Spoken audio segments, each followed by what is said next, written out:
Assalamualaikum warahmatullahi wabarakatuh. Masyarakat Aceh yang kami cintai dan kami banggakan, beberapa hari lagi tanggal 27 November 2024 kita akan memilih gubernur dan wakil gubernur, bupati dan wakil bupati, wali kota dan wakil wali kota.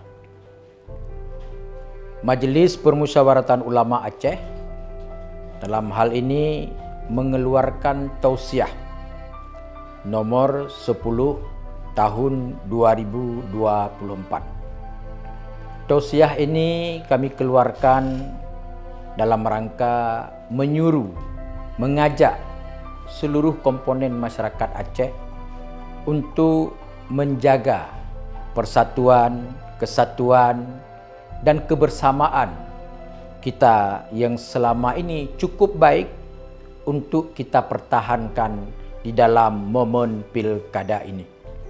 Pilkada ini adalah proses demokrasi, tetapi jangan sampai dengan proses-proses ini merusak kebersamaan kita, merusak ukhuwah kita, merusak rasa di antara sesama kita masyarakat Aceh. Harapan kami kepada seluruh masyarakat Aceh, mari sama-sama untuk datang ke TPS-TPS, memberikan suara kepada siapapun yang dikehendaki dan yang dianggap mampu membawa Aceh daerah kita kepada yang lebih baik di masa yang akan datang.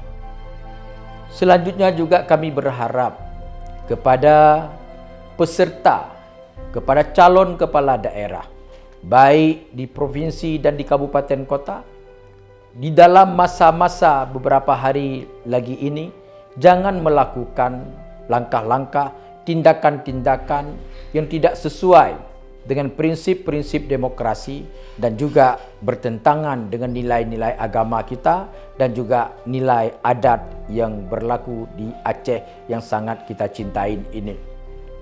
Kepada KIP, Panwasli, jalankan kewenangan dan ketentuan yang sebagaimana telah disebutkan di dalam perundang-undangan.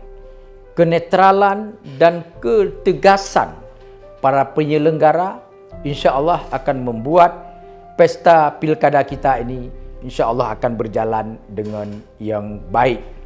Kepada seluruh masyarakat kita, baik tokoh politik, tim sukses, semuanya kami berharap mari sama-sama kita jaga kondisivitas daerah kita ini, kenyamanan daerah kita ini adalah untuk menjadi contoh bagi daerah-daerah yang lain.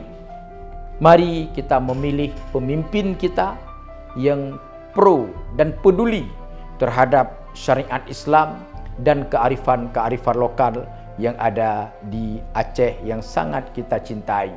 Pemimpin yang punya wawasan, pemimpin yang peduli terhadap penderitaan masyarakat, pemimpin yang memang takut kepada Allah Subhanahu wa taala.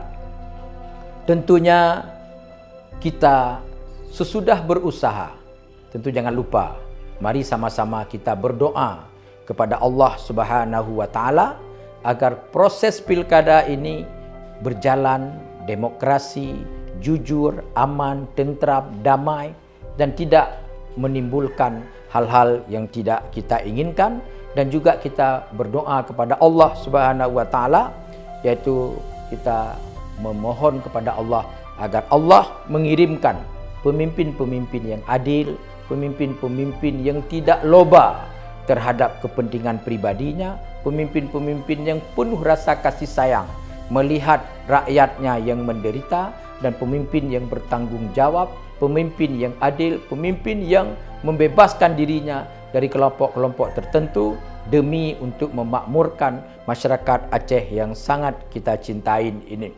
Sekali lagi harapan kami, pesta pilkada ini jangan sampai merusak ukhuwah kita, merusak kebersamaan kita, merusak hati kita, merusak tetangga kita, merusak wataniyah kita.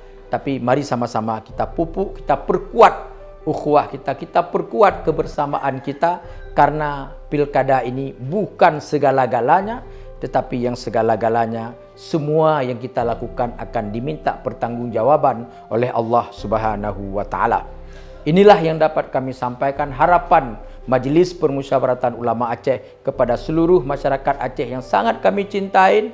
Mari sama-sama kita membangun kebersamaan ini untuk Aceh yang lebih baik di masa yang akan datang. Afwan minkum, wallahul muwaffiq ila aqwamit thariq. Assalamualaikum warahmatullahi wabarakatuh.